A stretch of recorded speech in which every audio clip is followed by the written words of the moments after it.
In the year 1237, during the deep winter months when snow lay thick across the English countryside, the choices mothers faced were not about life and death, but about warmth, nourishment, and the quiet ways they ensured all their children thrived together.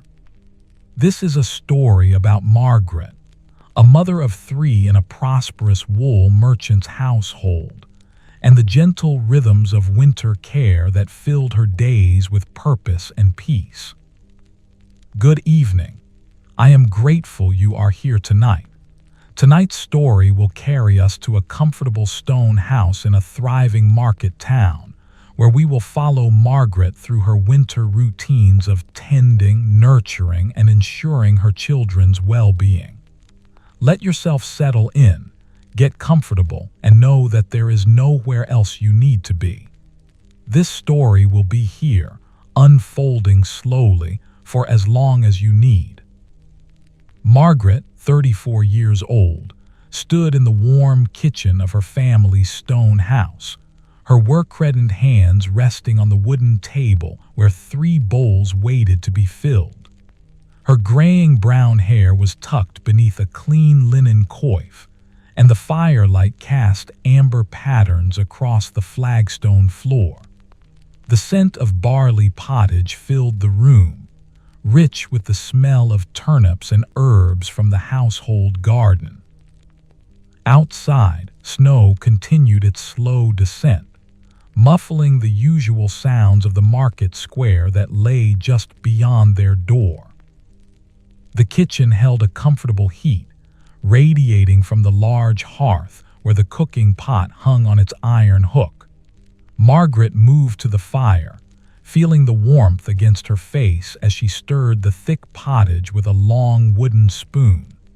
Steam rose in lazy spirals, carrying with it the earthy aroma of winter vegetables that had been stored since autumn in the household's root cellar. The spoon moved through the mixture with a steady rhythm, making a gentle sound against the sides of the pot. Her 3 children were upstairs in the sleeping chamber, where they spent the coldest part of each afternoon under wool blankets and sheepskin coverlets. Thomas, her eldest at 9 years old, would be reading aloud to his younger siblings, a skill he had learned from the priest at the parish church. 6-year-old Agnes would be listening with her characteristic patience, her small hands likely tucked under the blankets for warmth. And little John, just 4 years old, would be drowsing in that space between waking and sleeping that children found so easily on winter afternoons. Margaret ladled the pottage into the first bowl, watching as the thick mixture settled into the wooden vessel. She had carved these bowls herself over several winter evenings, smoothing the wood with careful attention until the grain felt like silk beneath her fingers. Each bowl held enough for a growing child, with bread to accompany it, and perhaps a bit of cheese from the wheel that hung in the larder. The household was prosperous. Her husband's wool trade brought steady income throughout the year, and their stores were ample. The second bowl received its portion, and Margaret's mind drifted to the comfortable patterns of their days. Each morning began with prayers in the solar, where the family gathered before the children broke their fast. Then came lessons for Thomas, who would join his father in the wool trade when he came of age. Agnes helped in the kitchen, learning the skills she would need to manage her own household someday. And John, still small enough to need constant minding, spent his days moving between his mother's sphere and the nursemaid's care. Steam continued to rise from the filled bowls as Margaret moved to slice bread from the loaf that sat on the sideboard. The bread had been baked that morning, and its crust still held a faint warmth. She cut 3 generous pieces, their insides tender and pale against the golden-brown exterior. The scent of yeast and wheat mingled with the pottage's aroma, creating a layering of smells that spoke of nourishment and care. The third bowl received its portion, and Margaret stepped back to survey the simple meal. Each bowl held the same amount, enough to satisfy hunger and provide warmth against the winter cold. She moved to the larder and retrieved the cheese, cutting 3 equal portions with her small knife. The blade moved smoothly through the firm cheese, and she placed 1 piece beside each bowl. Footsteps sounded on the stairs, light and quick. Agnes appeared in the kitchen doorway, her brown hair loose around her shoulders, and her cheeks flushed from the warmth of the blankets. The child, 6 years old, moved with the unhurried grace of one who knew herself to be safe and loved. She wore a simple woolen dress in a soft gray color, with sturdy leather shoes that made small sounds against the stone floor. Margaret smiled at her daughter, feeling the deep contentment that came from these quiet moments of tending. Agnes crossed the kitchen and stood beside her mother, looking up with curious brown eyes. Margaret rested her work-reddened hand on her daughter's shoulder, feeling the small bones beneath the wool dress. The child leaned into the touch, comfortable and trusting. "Is it time for supper, Mother?" Agnes asked, her voice carrying the slight lisp that accompanied her missing front teeth. "Nearly," Margaret replied, her tone mild and reassuring. "Will you fetch your brothers? Tell them the meal is ready." Agnes nodded and turned to climb the stairs again, her footsteps creating a gentle rhythm that faded as she ascended. Margaret moved to the hearth and used a thick cloth to lift the kettle of heated water that sat near the fire. She poured the water into 3 wooden cups, each carved from the same oak as the bowls. The water steamed gently, and she added a small amount of honey to each cup, stirring with a clean wooden spoon until the sweetness dissolved. The sounds of children moving about upstairs drifted down, Thomas's deeper voice, Agnes's lighter one, and John's occasional word or laugh. Margaret carried the first bowl and cup to the long table that dominated the kitchen, setting them at Thomas's usual place. Then came Agnes's bowl and cup, and finally John's, each positioned with care at their accustomed spots.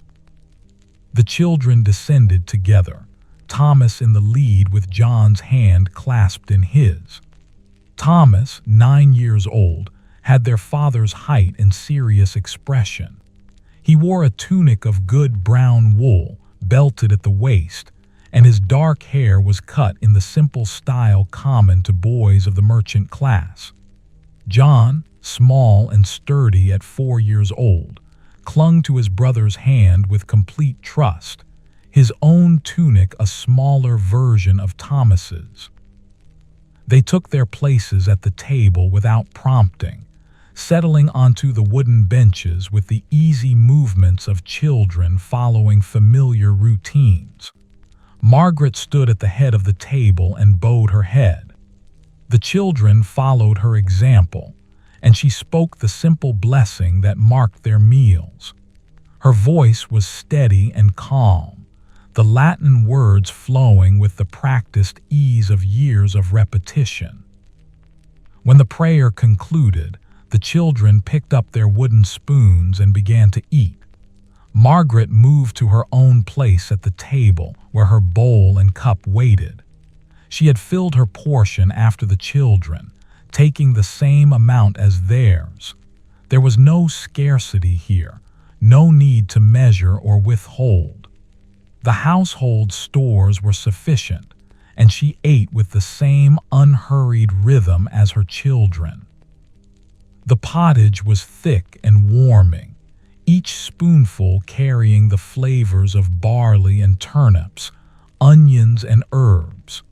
Margaret had added thyme from the dried bundles that hung in the larder, and a bay leaf that she had removed before serving. The bread was perfect for soaking in the pottage's liquid, softening into tender bites that melted on the tongue. Thomas ate with methodical attention, finishing each spoonful completely before taking the next. Agnes hummed softly between bites, a tuneless melody that she often produced when content.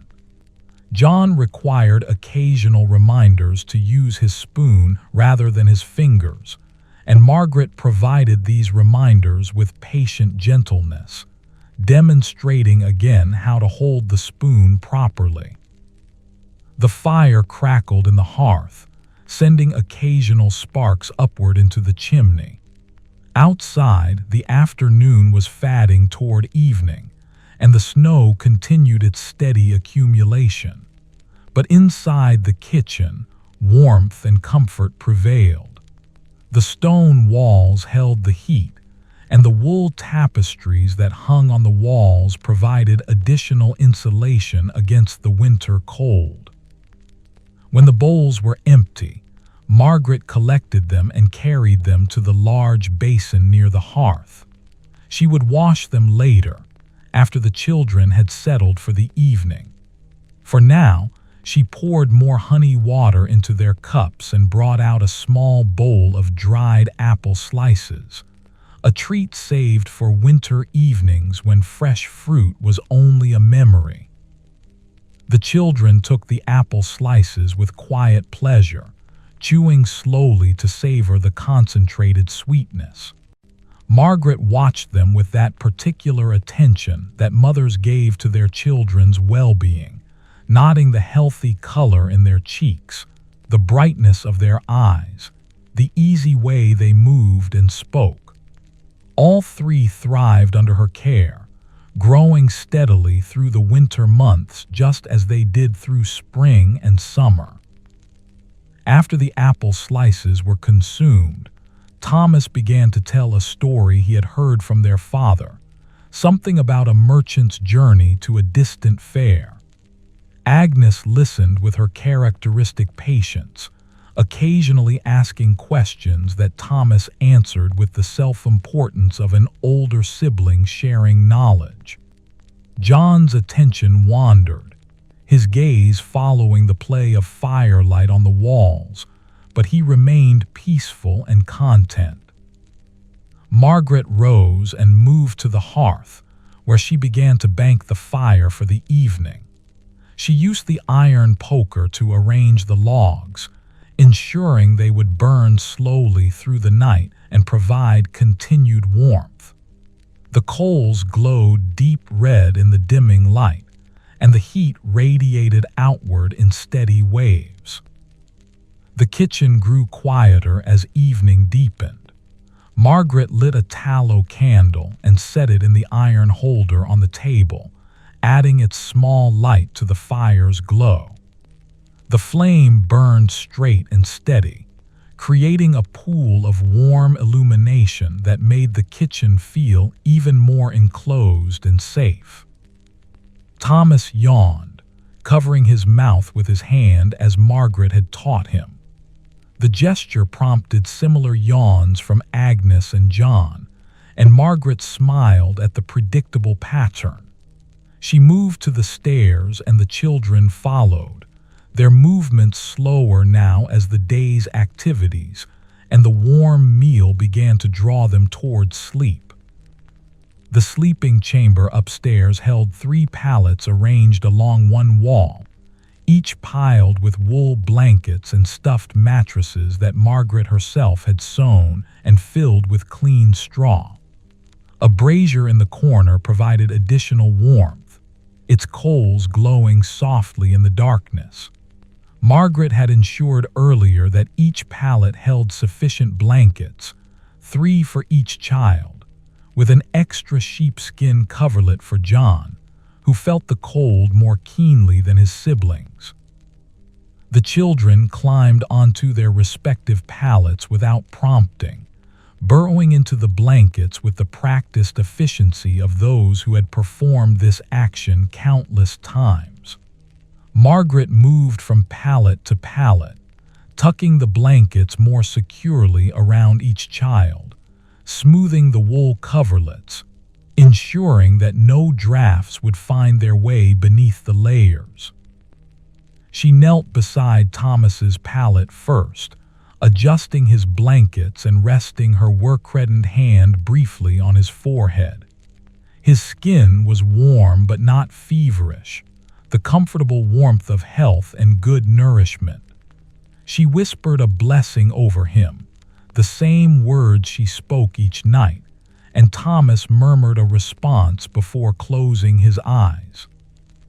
Agnes's pallet was next, and Margaret performed the same ritual, tucking, smoothing, touching, blessing. Agnes smiled up at her mother in the dim light, her missing teeth creating small shadows in her mouth. Margaret smiled in return, that expression of deep contentment settling over her features as it always did during these evening ministrations.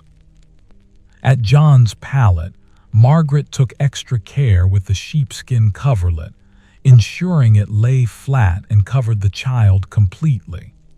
John, 4 years old, already drowsed in that twilight state between waking and sleep. His small hand clutched the edge of the blanket, and his breathing had begun to slow into the deeper rhythm of approaching slumber. Margaret spoke her blessing in a whisper, barely audible even in the quiet room. She remained kneeling for a long moment, watching her 3 children as they settled into sleep. The brazier's glow provided just enough light to see their faces, Thomas's serious expression softening, Agnes's patient smile fading into peaceful blankness, John's complete surrender to comfort and safety. All 3 were warm, fed, secure, and loved. All 3 would wake in the morning ready to meet another winter day. Margaret rose slowly, her knees protesting slightly after the kneeling. She was 34 years old, and the years of household work had left their mark on her body, but she felt no complaint rise within her. This was her life, her purpose, her joy. The tending of these 3 souls, the maintenance of this household, the creation of safety and comfort within these stone walls. She descended the stairs, her footsteps quiet on the worn wood. The kitchen still held its warmth, and the banked fire would continue burning through the night. Margaret moved to the basin and began to wash the supper bowls, her work-reddened hands moving through the warm water with practiced efficiency. The wooden spoons required careful cleaning to remove all traces of the pottage, and she took her time with each one.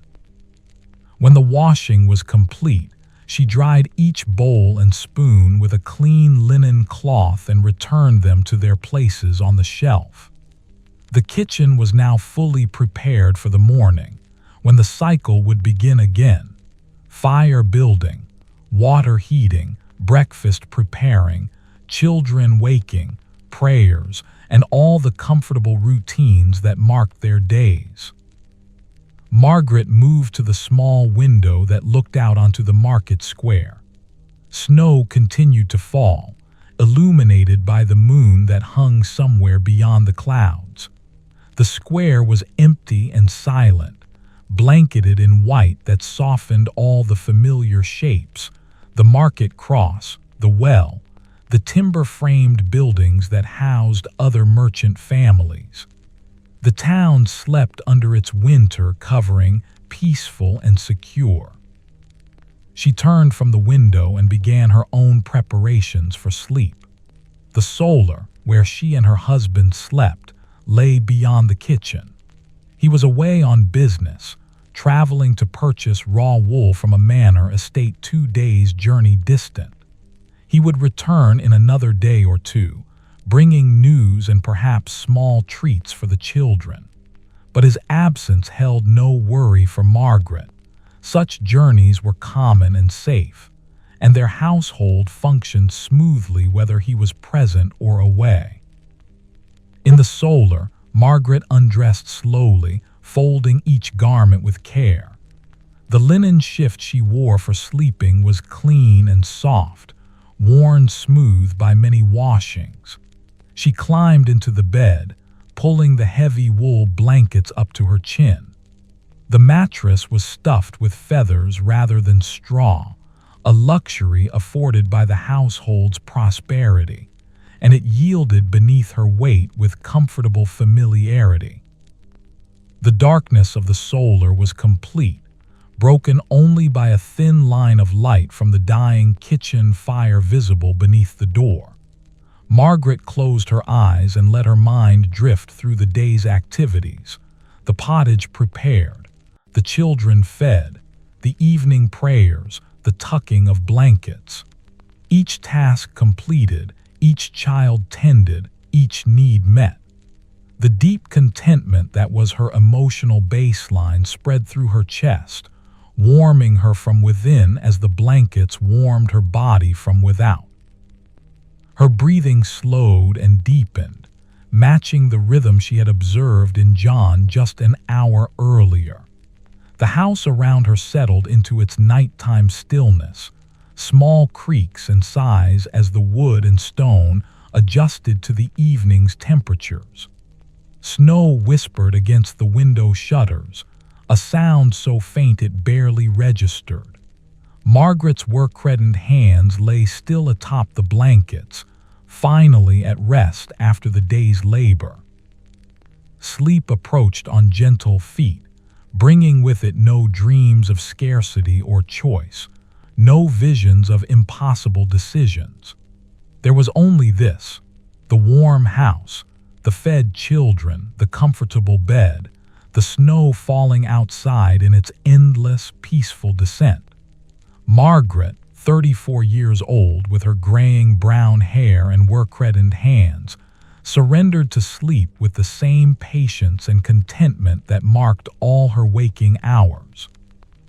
The night deepened around the household.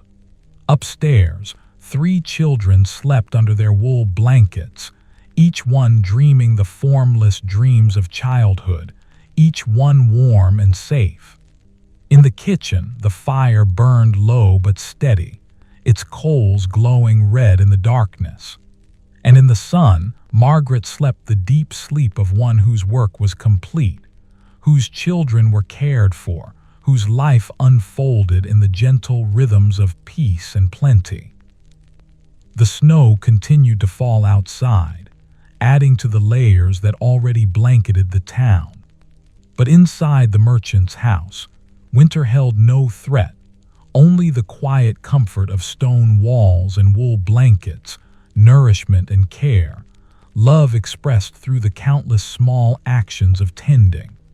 This was the reality of Margaret's winter, not choices about survival, but the steady, peaceful work of nurturing 3 children through the cold months, ensuring that all thrived equally under her watchful, patient care. Margaret woke as she always did in the deep darkness before dawn, when the world held its breath between night and day. The sun was cold now, the warmth from yesterday's fire having dissipated during the night hours. She lay still for a moment beneath the wool blankets, letting her mind surface slowly from sleep. Her body knew this routine, the gradual awakening, the mental preparation for the day's tasks, the gentle transition from rest to activity. She pushed back the blankets and felt the cold air settle against her linen shift. The flagstones beneath her feet were icy as she stood, and she moved quickly to dress in the darkness. Her woolen gown went on first, the fabric heavy and familiar against her skin. She fastened it with practiced fingers, then added the second layer, a sleeveless surcoat that provided additional warmth. Her work-reddened hands moved through the motions without thought, tying laces and adjusting fabric until everything sat properly. The coif came last, covering her graying brown hair completely. Margaret tucked the last strands beneath the linen, feeling the slight roughness of the fabric against her forehead.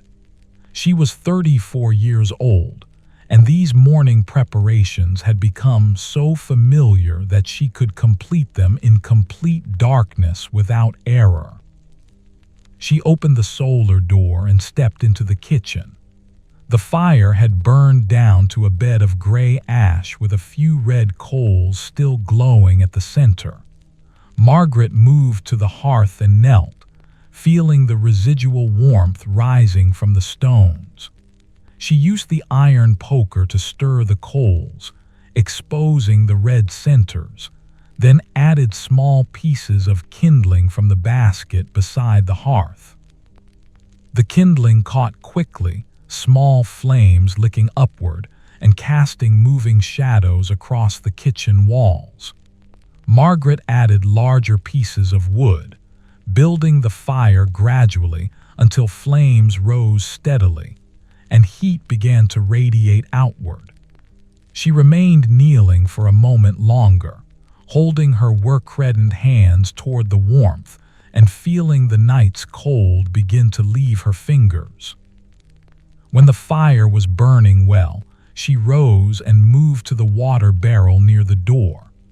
A thin layer of ice had formed on the surface overnight, and she used a wooden dipper to break through it. The water beneath was liquid and cold, and she dipped out enough to fill the large iron kettle. This she hung on the hook over the fire, positioning it where the flames would heat it most efficiently. The kitchen brightened as the fire grew stronger, and Margaret could see her breath forming small clouds in the air. She moved to the larder and selected the items needed for breakfast: more barley for porridge, a bit of dried fish left from autumn's preservation, 2 onions from the basket, and a handful of dried peas. These she carried to the work table and began to prepare, her movements methodical and unhurried. The barley went into a wooden bowl first, and Margaret picked through it carefully, removing any small stones or debris that might have been mixed in during thrashing. Her fingers moved through the grain with practiced attention, feeling for anything that didn't belong. When satisfied, she measured out the amount needed for 4 people, herself and 3 children, and set it aside. The onions required peeling, and Margaret used her small knife to remove the papery outer layers. The blade was sharp, honed regularly on the whetstone that hung near the hearth, and it slid easily through the firm flesh of the onions. She chopped them into small pieces, the action creating a gentle rhythm, knife against wood, knife against wood. The scent rose sharp and clean in the cold morning air. By now, the water in the kettle was beginning to warm, small bubbles forming along the bottom, though it had not yet reached a boil. Margaret added the barley, onions, and peas, stirring them together with the long wooden spoon. The dried fish she would add later, once the porridge had cooked for a while and the grains had begun to soften. She returned to the larder for the bread from yesterday, which would serve for breakfast along with the porridge. The loaf was still good, the crust firm and the interior tender. She would slice it when the children came down, ensuring each piece was fresh cut rather than left to dry out. The fire crackled steadily and the kitchen grew warmer. Margaret moved to open the shutters on the small window, letting in the first gray light of dawn. Snow had stopped falling during the night, and the market square lay pristine and undisturbed beneath its white covering. No footprints yet marked the snow, no cart tracks broke the smooth surface. The town still slept. Margaret stood at the window for a moment, watching as the sky gradually lightened from black to deep gray to the pale color of pewter. This was her favorite time of day, the quiet before the household stirred, when she could move through her tasks with complete focus, when the kitchen belonged to her alone. The deep contentment that was her constant companion settled more firmly in her chest. She returned to the hearth and stirred the porridge, which was beginning to thicken as the barley absorbed the water. The smell of cooking grain filled the kitchen, earthy and wholesome. Margaret added a pinch of salt from the small wooden box on the shelf, stirring it in until it dissolved completely. Footsteps sounded on the stairs, light and quick, Agnes's familiar pattern. The child appeared in the kitchen doorway moments later, her brown hair tangled from sleep and her woolen dress slightly askew. She rubbed her eyes with small fists, blinking in the firelight. "Good morning, daughter," Margaret said, her voice mild and welcoming. "Good morning, mother," Agnes replied, her words slightly slurred with lingering sleep. "Come to the fire and warm yourself," Margaret instructed. "Then we shall fix your hair before your brothers wake." Agnes crossed the kitchen and stood close to the hearth, holding out her small hands toward the flames. Margaret moved behind her and began to work on the tangled hair, using her fingers to gently separate the knots. Agnes, 6 years old, stood patiently through this process, her characteristic patience evident even in her drowsy state. When the hair was smooth, Margaret plaited it into a single braid down the child's back, tying the end with a scrap of wool yarn. She adjusted Agnes's dress, straightening the fabric and retying the laces that had come loose during the night. The child was warm now from the fire, and color had returned to her cheeks. "Will you set the table?" Margaret asked. Agnes nodded and moved to the shelf where the wooden bowls and spoons were kept. She could reach them easily now. Just last year, Margaret had needed to lift her to access the upper shelves. The child carried 4 bowls to the table, one at a time, placing them carefully at each person's accustomed spot. Then came the spoons, and finally the wooden cups for drinking.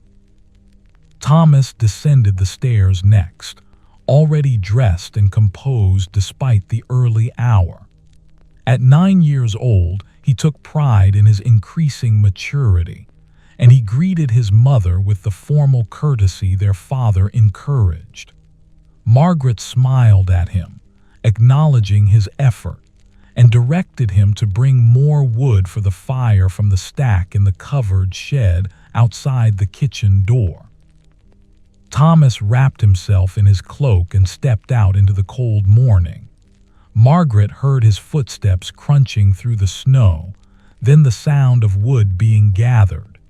He returned quickly, his arms full of split logs, and stacked them neatly in the basket by the hearth. His cheeks were red from the brief exposure to the winter air, and he moved close to the fire to warm himself. John was the last to wake, and Margaret went upstairs to fetch him. She found him still burrowed beneath his blankets, only the top of his head visible. She sat on the edge of his pallet and gently pulled back the coverlets, revealing his sleep-flushed face. His eyes opened slowly, unfocused at first, then finding her face and lighting with recognition.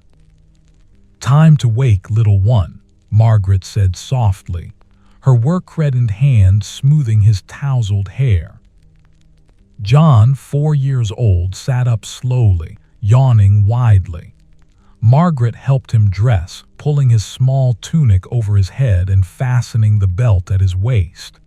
His shoes required tying, and she knelt to perform this task, making sure the leather laces were secure but not too tight. When he was ready, she lifted him, though he was growing heavy, and carried him down to the warm kitchen. The porridge was ready now, thick and steaming. Margaret added the dried fish, which had been soaking in a small amount of water to soften. She broke it into small pieces and stirred them through the porridge, distributing them evenly. The scent changed, taking on the characteristic smell of preserved fish that would provide additional nourishment through the winter months.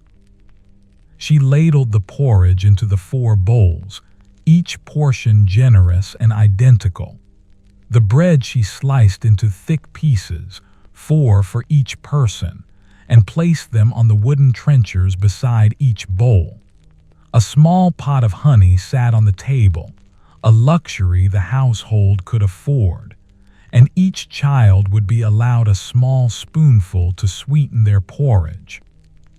The family gathered at the table, taking their usual places. Margaret stood at the head and bowed her head for the morning blessing. Her voice was steady as she spoke the familiar Latin words, and the children responded at the appropriate moments. When the prayer was complete, they picked up their spoons and began to eat. The porridge was hot and filling, the barley cooked to perfect tenderness. The bits of fish provided a pleasant contrast to the grain, and the onions had softened into mild sweetness. Margaret ate slowly, savoring each spoonful, watching her children as they consumed their breakfast with varying degrees of enthusiasm. Thomas ate quickly, already thinking ahead to the day's activities. Agnes took her time, humming softly between bites as was her habit. John required occasional assistance, and Margaret helped him guide his spoon when it threatened to spill. The morning light grew stronger beyond the window, and the market square began to show signs of life, smoke rising from chimneys, a few early figures moving through the snow. When breakfast was finished, Margaret collected the bowls and carried them to the washing basin. The children remained at the table, and Margaret began the morning's instruction. This was part of their daily routine. After breakfast came a period of learning, with each child receiving attention appropriate to their age and station. For Thomas, she reviewed the Latin prayers he was learning, correcting his pronunciation when necessary and explaining the meanings of words he didn't understand. The boy was quick to learn, his memory sharp and his attention focused. He would make a fine merchant like his father, able to read contracts and correspond with distant traders. Agnes practiced her letters, scratching them on a wax tablet with a wooden stylus. Margaret had taught her the alphabet over the past year, and now the child was beginning to form simple words.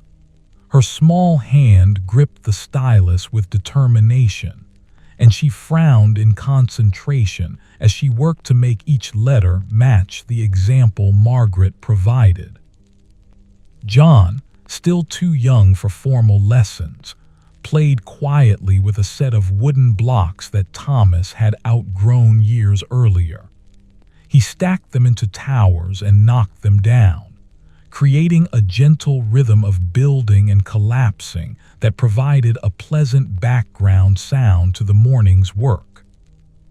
The fire burned steadily, keeping the kitchen warm as the morning progressed.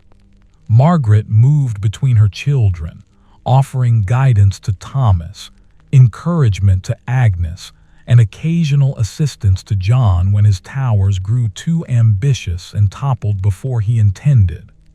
Her work-reddened hands touched shoulders, adjusted grips on the stylus, steadied wobbling block towers, each gesture small but filled with patient attention. By mid-morning, the lessons were complete and the children were released to their own activities. Thomas went upstairs to the solar, where he was building a small wooden chest under his father's distant guidance, a project that would take many weeks to complete but would teach him valuable skills. Agnes remained in the kitchen with Margaret, helping to prepare the vegetables for the midday meal. John played with his blocks, occasionally wandering to the window to watch the activity in the market square. Margaret and Agnes worked side by side at the table, peeling turnips and cutting them into chunks. Agnes's small knife was carefully blunted, safe for her inexperienced hands but still functional for the softer vegetables. The child worked slowly, her tongue visible between her lips as she concentrated. Margaret made no comment about the uneven sizes of Agnes's vegetable pieces. There would be time enough for precision as the girl grew older. The turnips went into a large pot with water, onions, and a few dried herbs. Margaret hung this pot over the fire beside the porridge pot, which still held some of the morning's meal for their midday eating. The scent of turnips began to mingle with the lingering smell of barley and fish, creating the layered aromas that characterized a working kitchen. Through the window, Margaret could see that the market square had become busy. Merchants were setting up their stalls despite the snow, sweeping clear spaces and arranging their goods. Housewives moved between the stalls, baskets over their arms, conducting the daily business of purchasing what their households needed. The town had fully awakened to the winter day. Margaret felt no need to join them. Her household stores were adequate, and she had no desire to venture into the cold when her kitchen was warm and her tasks were here. She moved to the bread bin and examined their supply. 2 loaves remained from the last baking, enough for today and tomorrow. The day after, she would need to bake again, but that task held no burden. She enjoyed the process of bread making, the kneading, the rising, the scent of baking that filled the house. Agnes finished with the turnips and began to sweep the kitchen floor, using the small broom that Margaret kept for her use. The child moved methodically across the flagstones, gathering up the vegetable peelings and other debris. When she had created a small pile, she used a wooden dustpan to collect it all, then carried it to the waste bucket near the door. Margaret watched this activity with quiet approval. Agnes, 6 years old, was learning the skills she would need throughout her life, not through harsh lessons or critical correction, but through patient demonstration and gentle guidance. The child would grow into a capable woman, able to manage her own household when the time came. The morning continued its slow progression toward midday. Margaret checked the turnips, stirring them occasionally and adding more water when needed. She tended the fire, keeping it at a steady level that provided consistent heat without consuming wood too quickly. She answered John's occasional questions, helped Thomas when he encountered difficulty with his woodworking, and praised Agnes's thoroughness with the sweeping.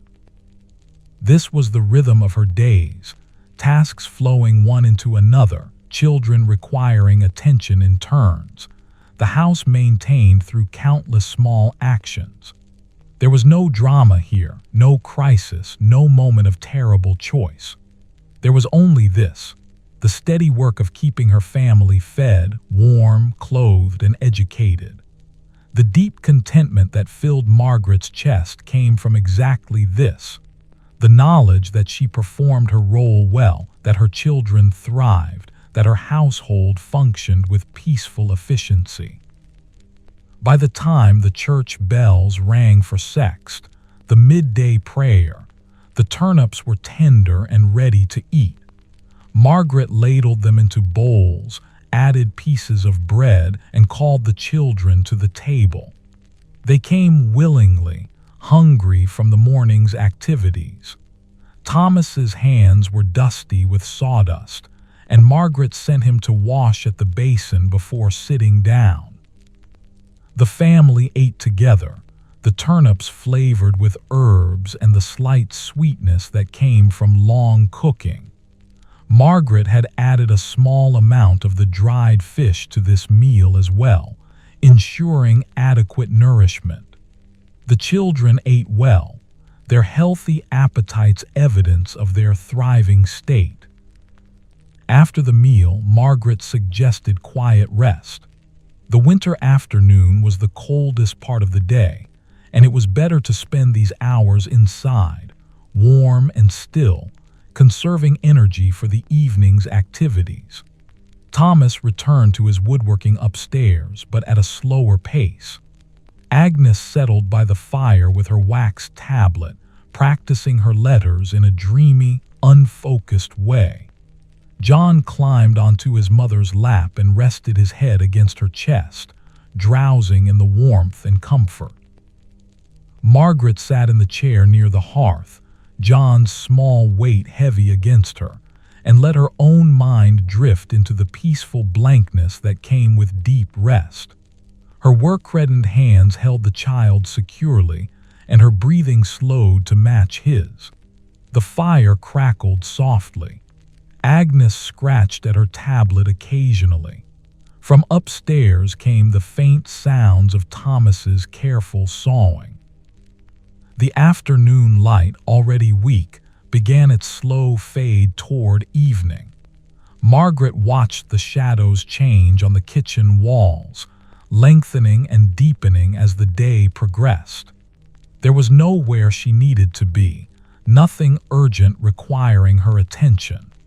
The evening meal was already planned, more of the porridge and turnips, with bread and perhaps some of the dried apples for a treat.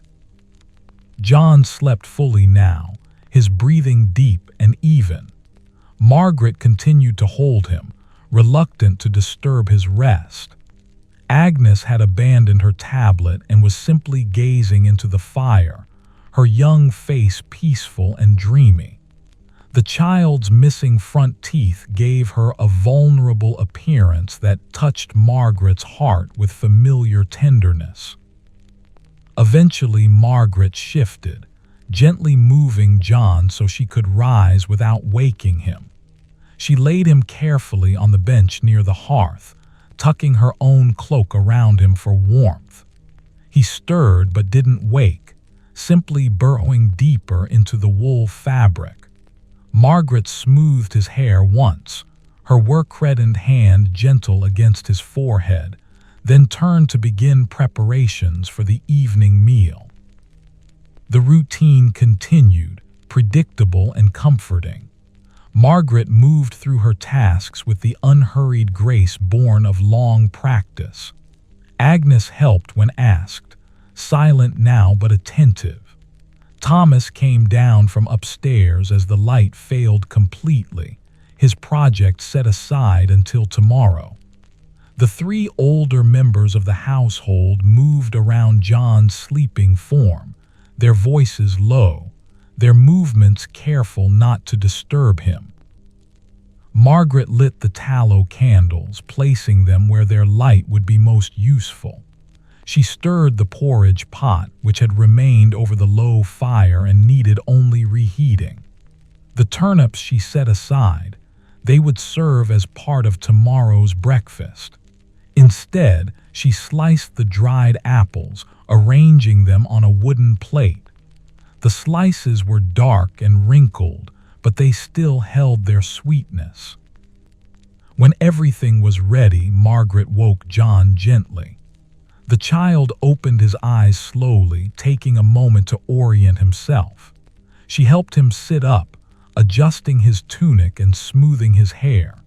He yawned widely, then smiled at her, that gap-toothed smile that all 4-year-olds seemed to share. The family gathered at the table once more. Margaret ladled the reheated porridge, distributed the bread, and placed the plate of apple slices where everyone could reach them. The evening blessing was spoken, and they ate in the comfortable silence that came when hunger was satisfied and the day's work was done. After the meal, there was time for a story. Thomas told one he had learned from their father, a tale about a pilgrim's journey to a distant shrine. The story was long and detailed, and Thomas told it well, his voice steady and clear. Agnes listened with her characteristic patience, and John, still drowsy from his afternoon sleep, rested his head on the table and simply let the words wash over him. When the story was finished, Margaret prepared the children for bed. They climbed the stairs together, their movements slower now as sleep approached. In the sleeping chamber, Margaret went through the familiar ritual, tucking blankets, smoothing coverlets, speaking blessings. Each child received the same care, the same attention, the same tender touch of her work-reddened hands. Thomas settled quickly, his serious expression already softening toward sleep. Agnes smiled up at her mother, murmured her good night, and closed her eyes. John was asleep almost before Margaret finished adjusting his blankets, the child's complete surrender to comfort and safety as absolute as always. Margaret descended to the kitchen and completed the evening tasks, washing bowls, banking the fire, preparing what could be prepared for tomorrow's breakfast. The house around her grew quiet as the children's breathing deepened into sleep. She moved to the window once more and looked out at the market square. The snow glowed faintly in the darkness, reflecting what little light came from the moon hidden behind clouds. The square was empty again, the day's commerce complete, the townspeople safe in their own homes. Margaret felt that familiar sense of peace settling over her, the knowledge that her household was secure, her children tended, her work complete. She made her own preparations for sleep, moving through the routine with the same unhurried grace she brought to all her tasks. In the sun, the bed waited with its feather mattress and wool blankets. Margaret climbed in and pulled the covers up to her chin, feeling the day's fatigue begin to release its hold on her muscles. Her mind drifted through the day's events, breakfast prepared, lessons given, meals served, children tended. Each task completed, each need met. The deep contentment that was her constant companion spread through her chest once more. Margaret, 34 years old, with her graying brown hair and work-reddened hands, closed her eyes and let sleep approach. The house settled around her, small sounds of wood and stone adjusting to the night's cold. Upstairs, 3 children slept beneath their blankets, warm and safe and loved. In the kitchen, the banked fire glowed softly, providing heat through the darkness. And in the sun, Margaret drifted into sleep with no worries, no fears, no terrible choices weighing on her heart.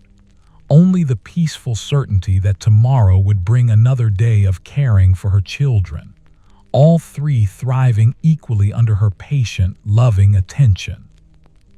Margaret woke again in the darkness, her body following its accustomed rhythm. The sun held the deep cold of winter's heart, and she could hear the wind outside, not fierce or alarming, but steady and persistent. She lay still for a moment, listening to its voice against the shutters, then rose and began her morning preparations. The routine unfolded as it always did, dressing in layers, coif fastened securely, movement from solar to kitchen. The fire required building from last night's coals, and Margaret performed this task with the same careful attention she brought to it each morning. The kindling caught, the larger wood followed, and soon flames rose steadily, pushing warmth outward into the cold kitchen. Water from the barrel, ice broken with the wooden dipper, the kettle filled and hung over the fire. Margaret moved through these actions with a rhythm so ingrained that her hands seemed to work independently of conscious thought. She was 34 years old, and these morning tasks had marked the beginning of her days for so many years that she could scarcely remember a time before them. The larder yielded the ingredients for breakfast, barley again, but this time she would make it differently, adding dried cherries from the stores her husband had purchased last autumn. The cherries had been expensive, brought from a distant region where they grew in abundance, but the household could afford such luxuries. She measured out the barley, picked through it for stones, and set it aside while the water heated. The kitchen brightened gradually as dawn approached. Margaret opened the shutters and saw that fresh snow had fallen during the night, adding to the layers that already covered the market square. The wind had created small drifts against the buildings, sculpting the snow into smooth curves and hollows. No one moved in the square yet.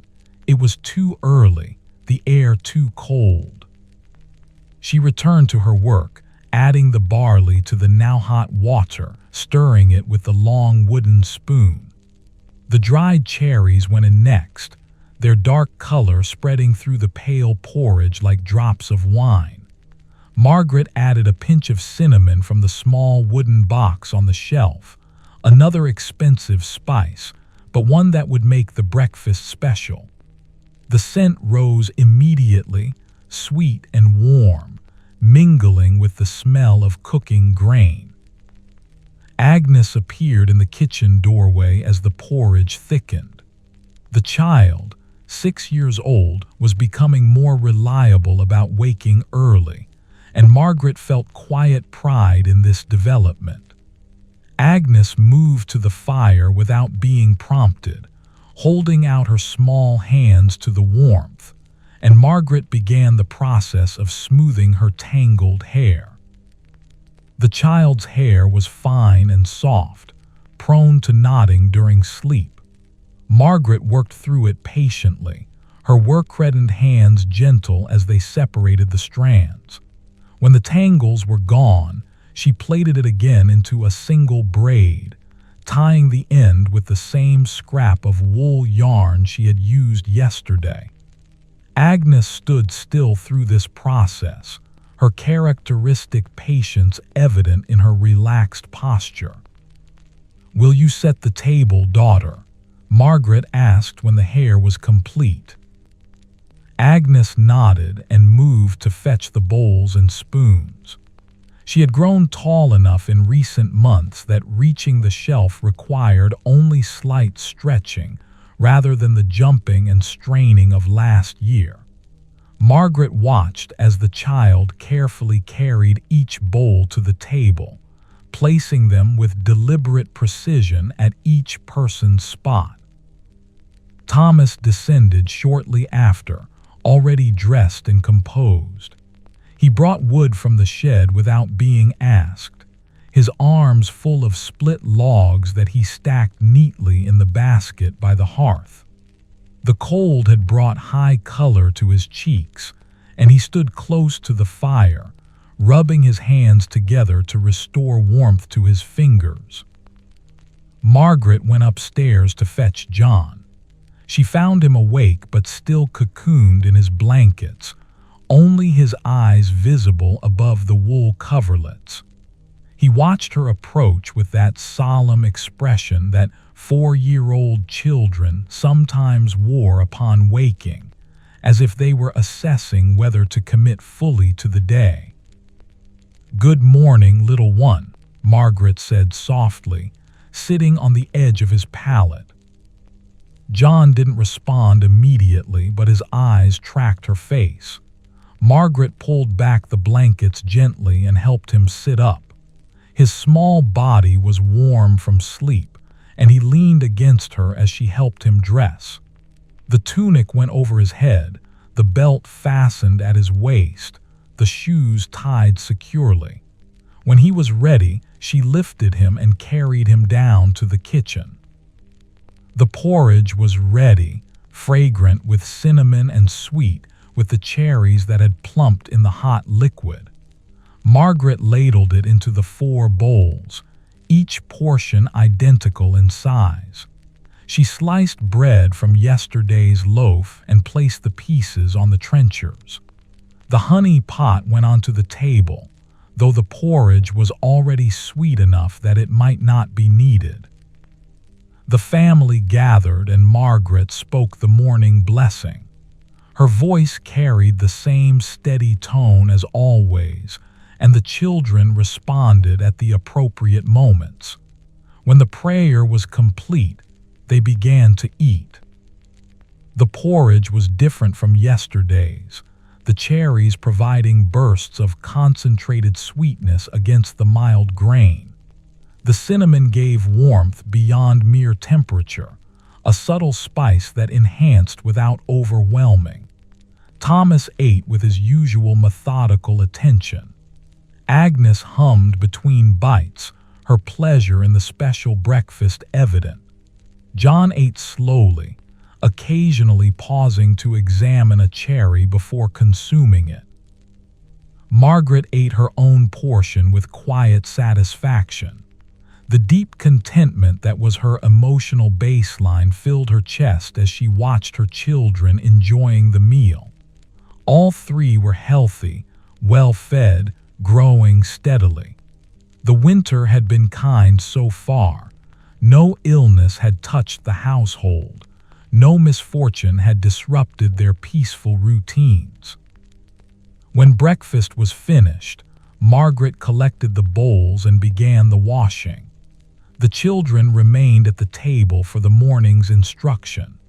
Today, she would have Thomas practice his numbers, addition and subtraction using small stones as counters. Agnes would continue with her letters and perhaps begin to form simple words beyond her name. John would play with his blocks as always.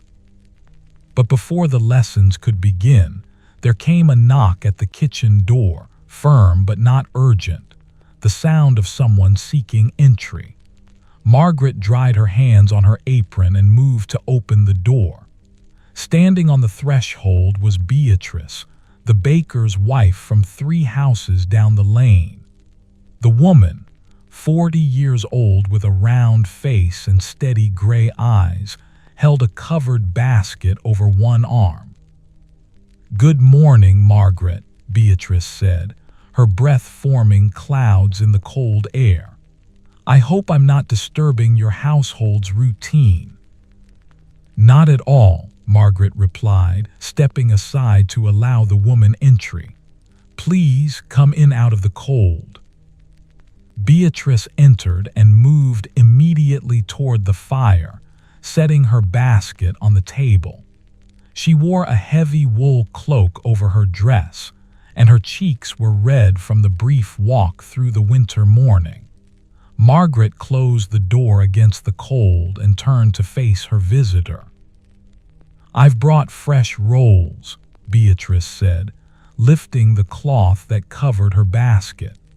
"My husband baked extra this morning, and I thought your children might enjoy them while they're still warm." The scent of fresh bread rose from the basket, yeasty and inviting. Margaret felt genuine gratitude for the gesture. Such small kindnesses were common among the merchant families of the town, creating networks of mutual support that strengthened the entire community. "That's very thoughtful," Margaret said, moving to take the basket. "The children will be delighted. Will you have some mulled cider with me? I have a jug warmed by the fire." Beatrice nodded and settled onto the bench at the table. Margaret retrieved 2 wooden cups and filled them from the jug that sat on a stone near the hearth. The cider was warm and spiced with cloves, and she handed 1 cup to Beatrice before taking a seat across from her. The children had resumed their activities, Thomas with his stones, Agnes with her wax tablet, John with his blocks. They worked quietly, accustomed to adult conversation flowing around them. Margaret took a sip of the warm cider, feeling it spread heat through her chest. "How is your household managing the cold?" Beatrice asked, cradling her cup between her hands. "Well enough," Margaret replied. "Our stores are adequate and the children stay healthy. Your own family?" "The same, thank the Lord. My husband works long hours keeping the ovens hot, and the children help where they can. It's a busy season for us. Bread sells well when the weather is harsh." The 2 women talked easily, their conversation covering the small details of household management, which vegetables stored best, how to keep the cold from penetrating stone walls, and when to expect the next market day. It was the comfortable exchange of women who knew their roles well and found satisfaction in performing them capably. Agnes glanced up from her tablet occasionally, watching the women with quiet interest. Thomas remained focused on his counting, moving stones from one pile to another with careful precision. John had built a tower that pleased him, and he was examining it from different angles, his small face serious with concentration. After a while, Beatrice rose to leave. She needed to return to her own household, where her own children required attention and her own tasks waited. Margaret walked her to the door, thanking her again for the fresh rolls. Beatrice smiled and pulled her cloak tighter against the cold before stepping out into the morning. Margaret closed the door and returned to the hearth. The interruption had been pleasant but brief, and now the household's routine could resume. She distributed the warm rolls to her children, watching as they bit into the soft bread with evident pleasure. The rolls were indeed fresh, their crusts golden and their interiors tender. The morning lessons continued. Thomas worked through his arithmetic problems with focused attention, occasionally asking Margaret to verify his answers. She would examine his work, confirm when he was correct, and gently guide him toward the right solution when he erred. The boy was learning quickly, his understanding of numbers growing more sophisticated each week. Agnes had progressed beyond individual letters and was now attempting to write simple words. Margaret sat beside her, guiding the stylus when necessary, showing the child how letters connected to form recognizable patterns. Agnes worked with her tongue between her lips, concentration evident in every line of her small body. When she successfully completed a word, her face would light with quiet pride. John eventually abandoned his blocks and climbed onto Margaret's lap, resting there while his siblings continued their work.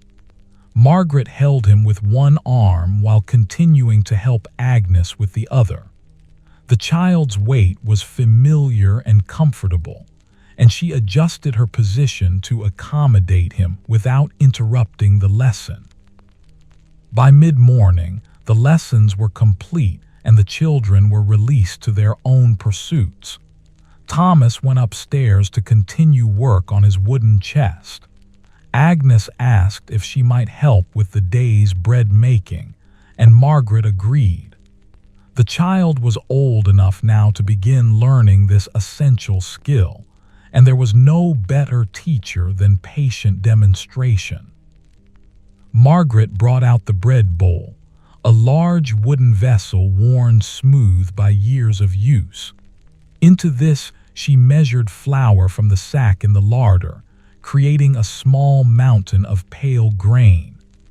Agnes watched with close attention, her hands clasped in front of her. "Now we make a well in the center," Margaret explained, using her fist to create a hollow in the flour mountain. "This is where the liquid will go, water and a bit of the yeast mixture from the crock."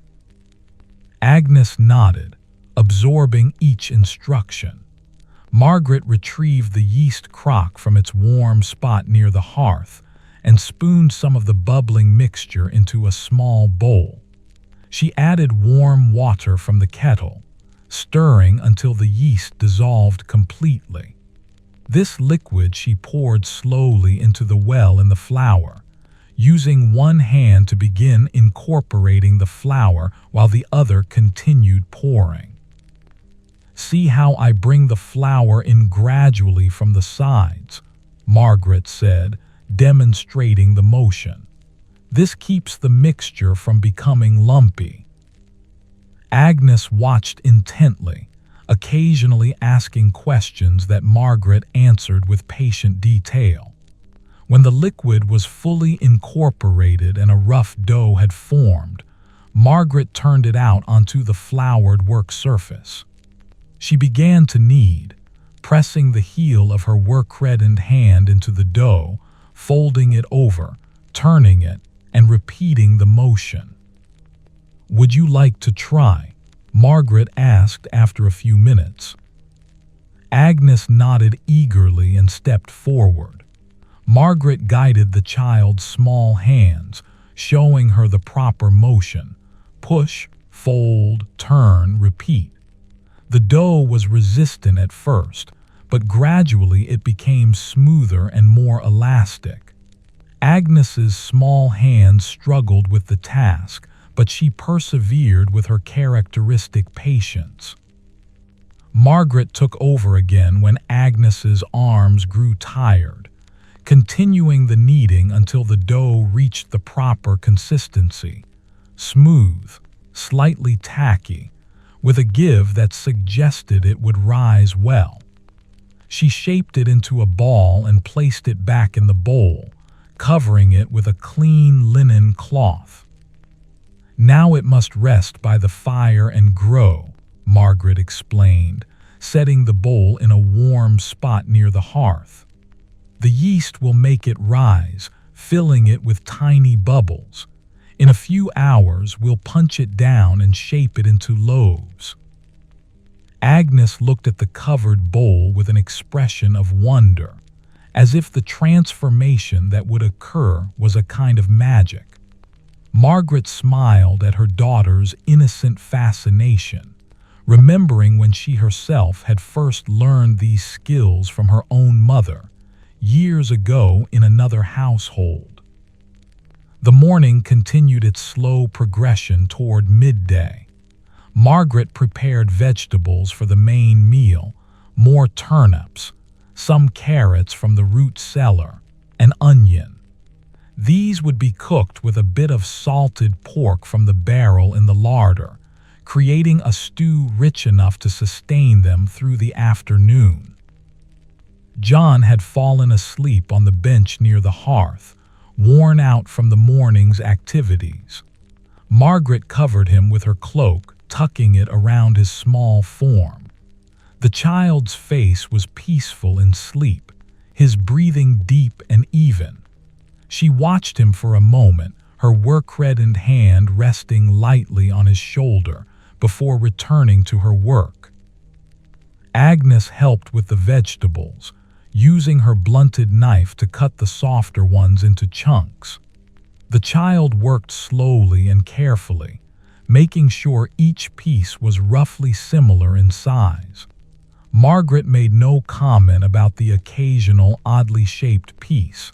There would be time enough for precision as Agnes grew older and her hands became more skilled. The bread dough had risen visibly by the time the vegetable preparation was complete.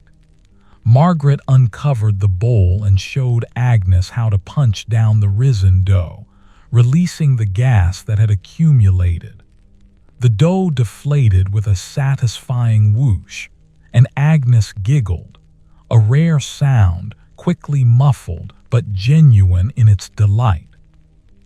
Margaret divided the dough into 2 equal portions and shaped each into a round loaf. These she placed on the wooden paddle that would carry them into the oven. The oven itself was a separate structure in the small courtyard behind the house, built of brick and shared with 2 neighboring households. Margaret would need to fire it soon if the bread was to bake in time for the evening meal. She wrapped herself in her cloak and carried the paddle carefully through the kitchen door and across the small courtyard. The oven stood against the far wall, its brick structure cold now, but ready to receive fire.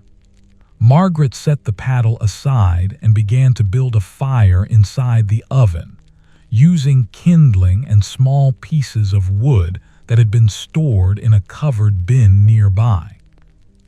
The kindling caught quickly, and Margaret added larger pieces of wood, building the fire until flames filled the oven's interior. She would let this burn for some time, heating the bricks until they glowed with stored warmth. Then she would rake out the coals and place the bread loaves inside to bake in the radiant heat. The cold air felt sharp against her face, but Margaret didn't hurry. She tended the fire carefully, ensuring it burned evenly and heated all parts of the oven.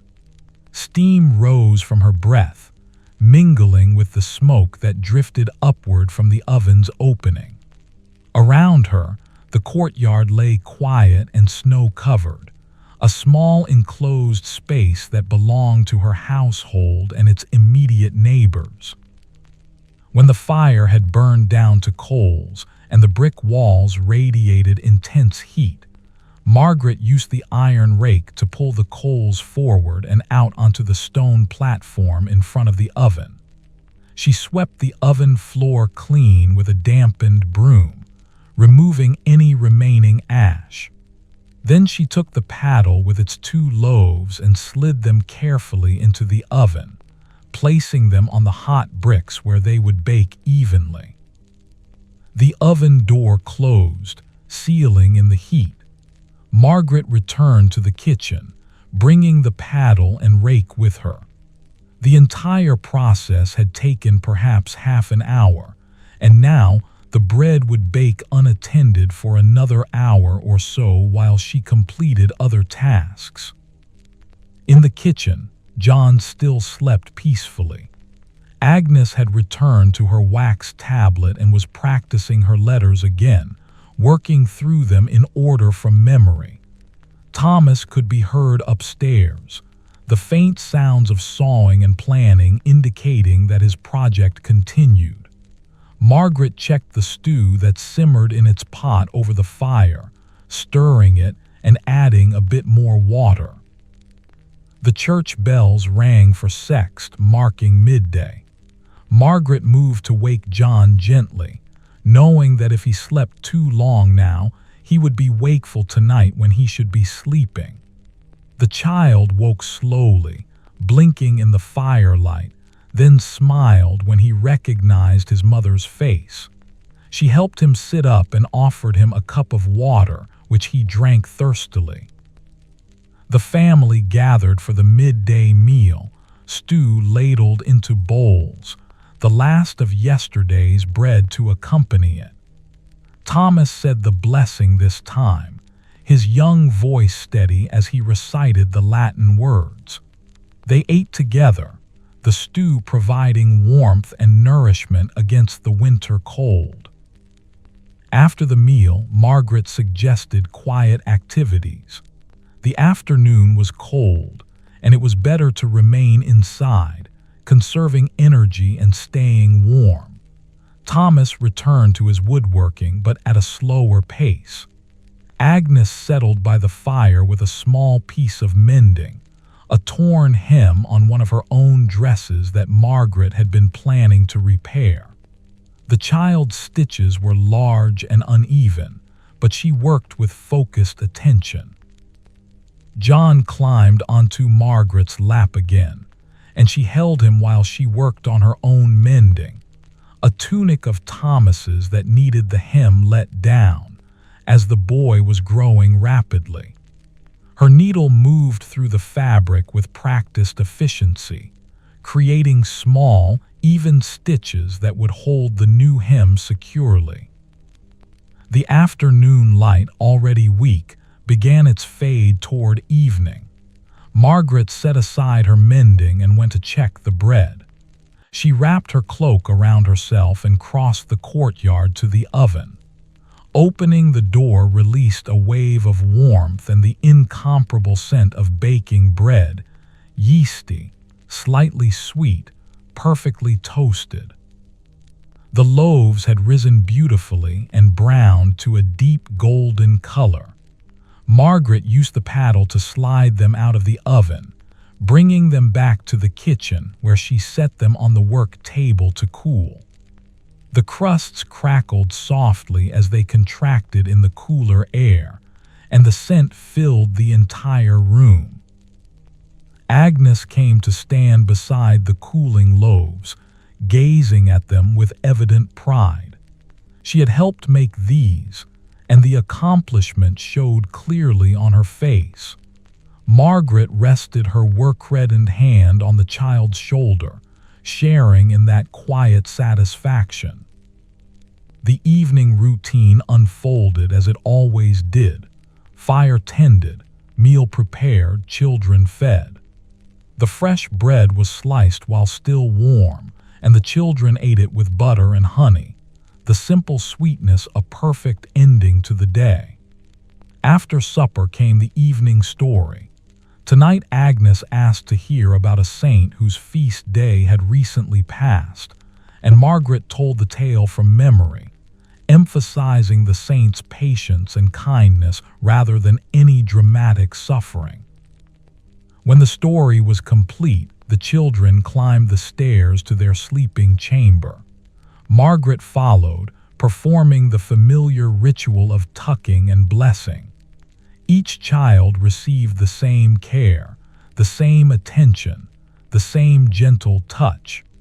Thomas settled quickly, Agnes smiled before closing her eyes, and John was asleep almost instantly.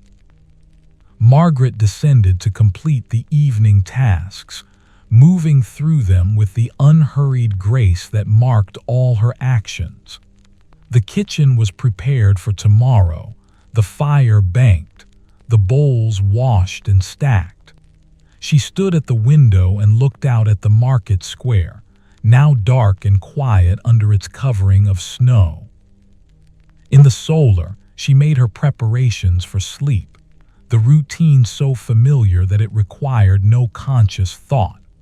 The bed welcomed her with its feather mattress and wool blankets. Margaret, 34 years old, with her graying brown hair and work-reddened hands, closed her eyes and let sleep approach. The deep contentment that was her constant companion filled her chest, warming her from within as the blankets warmed her body. The house settled around her into nighttime stillness. Upstairs, 3 children slept beneath their wool blankets, all equally warm, all equally safe, all equally loved. In the kitchen, the banked fire glowed softly, providing heat through the darkness. And in the sun, Margaret drifted into peaceful sleep, her mind quiet, her heart at rest, her life unfolding in the gentle rhythms of care and love that marked each passing day. Margaret woke to darkness once more, her body attuned to the rhythm of pre-dawn rising. The solar was bitterly cold this morning. She could feel it even before she pushed back the wool blankets. Outside, the wind had ceased entirely, leaving a stillness that suggested the temperature had dropped even further during the night. She dressed quickly, her fingers fumbling slightly with the laces in the dark. In the kitchen, the fire required more coaxing than usual. The coals had burned lower than she expected, and Margaret had to blow gently on them, her breath creating small clouds of ash that drifted upward before the embers finally caught the kindling. She added wood carefully, building the fire with patient attention until flames rose and heat began to spread through the cold air. The water barrel had a thicker layer of ice this morning, and Margaret had to strike it several times with the wooden dipper before it broke through. The water beneath was so cold it made her work-reddened hands ache as she filled the kettle. She hung it over the fire and stood close to the flames for a long moment, letting warmth return to her fingers. Today she would make oat porridge. It cooked more quickly than barley and would provide thick, warming sustenance. She measured out the oats from the sack in the larder, her movements economical in the cold. A handful of dried currants went into a small bowl to soak in warm water. They would add sweetness and variety to the simple grain. The kitchen brightened slowly as dawn approached. Margaret opened the shutters and saw that the world outside had transformed overnight. Every surface wore a thick coating of frost, creating intricate patterns on the shutters and turning the market square into a landscape of crystalline white. The sky above was clear, no clouds to hold in warmth, and the sun, when it rose, would provide light but little heat. Agnes appeared in the doorway as Margaret was adding the oats to the now boiling water. The child, 6 years old, moved more slowly this morning, her body still holding onto the warmth of sleep. She came directly to the fire and stood as close as safety allowed, shivering slightly despite her wool dress. Margaret set down her spoon and moved to fetch an additional shawl from the chest near the wall. This she wrapped around Agnes's shoulders, tucking it securely and rubbing the child's arms briskly to help restore warmth. Agnes leaned into her mother's touch, grateful for the extra layer and the attention. "It's very cold today," Agnes said, her voice small in the quiet kitchen. "It is," Margaret agreed, her tone matter of fact but not alarmed. "But we have a good fire, warm food, and plenty of blankets. The cold cannot reach us here." Agnes nodded, comforted by her mother's calm certainty. Margaret returned to stirring the porridge, which was thickening nicely. The oats absorbed the water quickly, creating a creamy texture that would coat the spoon. She added the soaked currants, stirring them through the pale porridge where they created dark spots of sweetness. Thomas came down next, already dressed but moving stiffly in the cold. He brought wood from the shed, his arms loaded with more logs than usual. Margaret noticed this without comment. The boy was learning to anticipate needs, understanding that such cold would require more fuel to maintain warmth throughout the day. She felt quiet pride in his growing capability. John required fetching again. Margaret climbed the stairs and found him reluctant to leave his warm nest of blankets. She didn't hurry him, instead sitting on the edge of his pallet and talking softly until he was ready to face the day. When he finally sat up, she helped him dress, adding an extra layer, a small woolen vest that had been Thomas's years ago. The child was still sleepy as she carried him down to the kitchen, his head resting heavy against her shoulder. She settled him on the bench closest to the fire and wrapped a blanket around him, creating a cocoon of warmth. John blinked slowly in the firelight, gradually becoming more alert as heat seeped into his small body. The porridge was ready, thick and steaming. Margaret ladled it into 4 bowls, each portion generous and identical. She added a small amount of honey to each bowl, stirring it in until it dissolved. The bread from yesterday was still good, and she sliced it thickly, knowing they would need substantial nourishment to maintain warmth throughout the cold day. The family gathered at the table, moving more slowly than usual, their bodies still adjusting to the intense cold.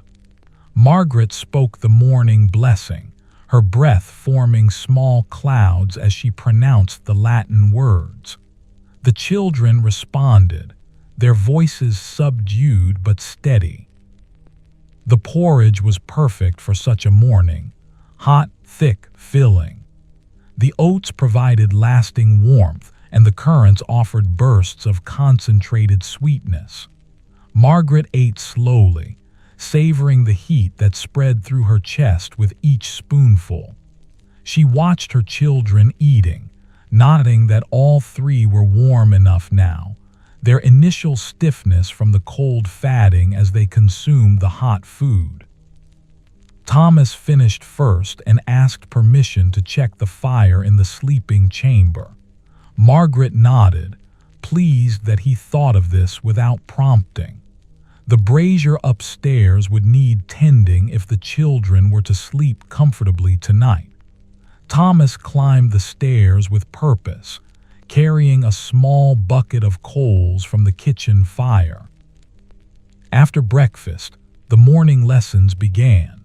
But today Margaret modified the usual routine, keeping all activities close to the kitchen fire rather than allowing the children to spread throughout the house. Thomas worked on his Latin at the table near the hearth.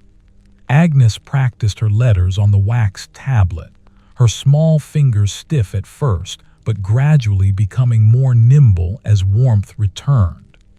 John played with his blocks on the floor directly in front of the fire, where the heat was strongest. Margaret moved between tasks, washing the breakfast bowls, preparing vegetables for the midday stew, checking the bread supply, mending a small tear in one of the wool blankets. Her work-reddened hands were never idle, but she kept all her activities within the warm sphere created by the fire. There was no reason to venture into the colder parts of the house when everything necessary could be accomplished here. The morning progressed with its usual rhythm, though slower and more contained than on warmer days. Thomas completed his Latin exercises and asked if he might work on his wooden chest. Margaret agreed, but suggested he bring the project down to the kitchen rather than working in the colder solar. Thomas climbed the stairs and returned with the partially completed chest, his tools, and the pieces of wood he had been shaping. He settled at one end of the long table and resumed his careful work. The sound of his plane moving across the wood created a gentle, rhythmic background, a peaceful sound that blended with the crackling of the fire and Agnes's occasional questions about letter formation. Margaret found the combination soothing, a layering of domestic sounds that spoke of family, work, and the deep contentment of a household functioning well. By mid-morning, a knock came at the door, lighter than the previous days, almost hesitant. Margaret set down her mending and moved to answer it. Standing on the threshold was young William, the apprentice from the smith's shop 3 streets away. The boy, perhaps 12 years old, wore a thin cloak inadequate for the intense cold, and his face was pinched with discomfort. "Begging your pardon, Mistress Margaret," the boy said, his teeth chattering slightly. "My master sent me to ask if you might spare some bread. Our household's baking went wrong this morning. The dough wouldn't rise properly in the cold, and we've nothing for the midday meal." Margaret felt immediate sympathy for the boy's obvious discomfort, and for the smith's household facing a failed baking. Such things happened, particularly in extreme colds when yeast grew sluggish and dough refused to cooperate. "Come inside and warm yourself," she said, stepping aside to allow him entry. William hesitated, clearly reluctant to presume, but the cold drove him forward. He entered and moved immediately toward the fire, holding his reddened hands toward the flames. Margaret went to the bread bin and selected one of the 2 remaining loaves from yesterday's baking. It was generous, perhaps more than the boy had expected, but her household still had 1 loaf, and she could bake more today if needed. She wrapped the loaf in a clean cloth and handed it to William. The boy's face showed profound gratitude, and he stammered his thanks multiple times. Margaret waved away his effusive words and instead ladled a cup of the warm cider that sat by the fire, pressing it into his cold hands. "Drink this before you go back out," she instructed. "You'll need warmth for the walk back." William drank the cider quickly, the hot liquid bringing color back to his pale cheeks. When the cup was empty, he thanked Margaret again, clutched the wrapped loaf carefully, and ventured back out into the cold. Margaret closed the door behind him and returned to the fire, feeling the deep contentment that came from being able to help a neighbor in need. Agnes had watched this entire exchange with quiet attention. Now she looked up at her mother with a question forming on her young face. "Will we have enough bread now, Mother?" the child asked, not worried but curious. "We have enough for today," Margaret replied calmly, "and I will bake more this afternoon. There is always enough when we share what we have." Agnes nodded, accepting this explanation with her characteristic patience. She returned to her tablet, working through the letters with renewed focus. Margaret sat down and picked up her mending again, her needle moving through the wool with steady precision. The cold outside seemed to intensify as the morning progressed. Despite the clear sky and bright sun, no warmth penetrated the stone walls. Margaret kept the fire built high, feeding it regularly to maintain the sphere of comfort within the kitchen. She was grateful, not for the first time, for her husband's successful wool trade. It meant they could afford adequate fuel through the winter without rationing or worry. By midday, she began preparations for baking. The process would warm the kitchen even further, and the household needed the bread. She brought out the bread bowl and began the familiar routine: flour measured, yeast mixture prepared, liquid added gradually. Agnes watched with interest, and Margaret invited her to help with the kneading when the time came. The child's small hands pushed and folded the dough with determined effort. Margaret guided her when needed, but mostly allowed Agnes to work independently, developing the muscle memory that would serve her throughout her life. The dough gradually transformed under their combined efforts, from shaggy and resistant to smooth and elastic. When the kneading was complete, Margaret shaped the dough into a ball and placed it in the bowl, covering it with the linen cloth. She set it near the fire to rise, then turned her attention to the midday meal. The stew was ready, fragrant with turnips and carrots, and the salted pork that had flavored it. She ladled it into bowls and called the family to the table. Thomas said the blessing, and they ate together. The stew provided warming nourishment, and Margaret noted with satisfaction that all three children ate heartily. The cold increased appetite, and she made a mental note to prepare slightly larger portions for the evening meal. After eating, Margaret checked the bread dough and found it had risen beautifully despite the cold. The warmth near the fire had been sufficient. She punched it down and shaped it into 2 loaves, placing them on the paddle. Then she wrapped herself in her cloak and carried the paddle across the courtyard to the oven. The intense cold struck her face like a physical blow. Margaret moved quickly, building the fire in the oven with practiced efficiency despite her numbed fingers. She worked steadily, adding wood and tending the flames until the brick walls radiated the necessary heat. When the oven was ready, she swept it clean and slid the loaves inside, then hurried back to the kitchen's warmth. Her hands ached from the cold, and she held them close to the kitchen fire, flexing her fingers until sensation returned fully. Agnes brought her a cup of warm cider without being asked, and Margaret accepted it gratefully, wrapping her work-reddened hands around the wooden vessel. The afternoon settled into peaceful silence. Thomas worked on his chest, the plane creating long, pale curls of wood that fell to the floor. Agnes practiced her letters, occasionally glancing up to watch her brother's work.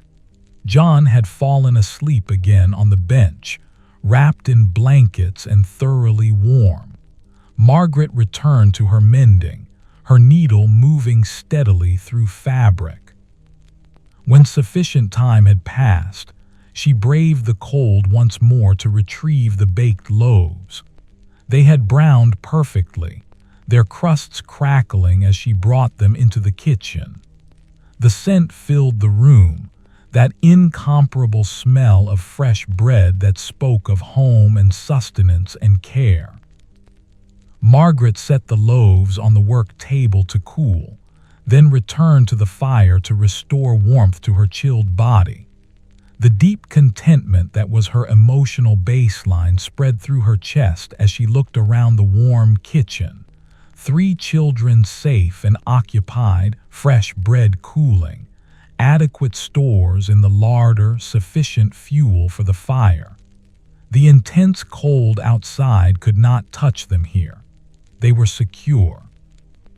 The evening routine unfolded as always. Supper was the remaining stew with fresh bread, still slightly warm, its interior tender and perfect. The children ate with a good appetite, their cheeks flushed from warmth and health. After the meal, Margaret told a story about a shepherd who tended his sheep through a long winter, finding joy in the simple rhythms of his work. The tale was peaceful and meditative, with no conflict or danger, only the shepherd's patient care and the slow passage of winter days. When the story concluded, the children climbed the stairs to their sleeping chamber. Thomas had tended the brazier earlier, and the room held comfortable warmth. Margaret moved from pallet to pallet, tucking blankets with extra care on this cold night, ensuring each child was thoroughly covered. She added an additional sheepskin to John's bed, remembering how he felt the cold more keenly. Thomas settled quickly, his serious face relaxing toward sleep. Agnes smiled up at her mother before closing her eyes, murmuring her thanks for the day. John was already drowsing, his small body completely relaxed under the weight of blankets. Margaret spoke her blessing over each child, her voice soft in the warm darkness. She descended to complete the evening tasks, bowls washed, fire banked high to burn through the cold night, kitchen prepared for morning. At the window, she looked out at the market square. The frost still covered everything, glittering faintly under the stars that filled the clear, cold sky. The beauty of it struck her, the world transformed into crystalline elegance, harsh but lovely. In the sun, Margaret dressed for sleep and climbed into bed. The feather mattress welcomed her, and she pulled the wool blankets up to her chin. Her body was tired from the day's work, and she felt the pleasant heaviness that preceded deep sleep. She was 34 years old with graying brown hair and work-reddened hands, and her life unfolded in these gentle rhythms, waking, working, caring, resting. The house settled into its nighttime quiet. 3 children slept upstairs, warm and safe under their blankets. In the kitchen, the fire burned steadily, pushing back the cold. And in the sun, Margaret drifted into peaceful sleep, her mind quiet, her heart at rest. The deep contentment that marked her days carried her gently into dreams, formless, peaceful, undisturbed by worry or fear. Outside, the cold night deepened, but inside these stone walls, all was warmth and safety and love.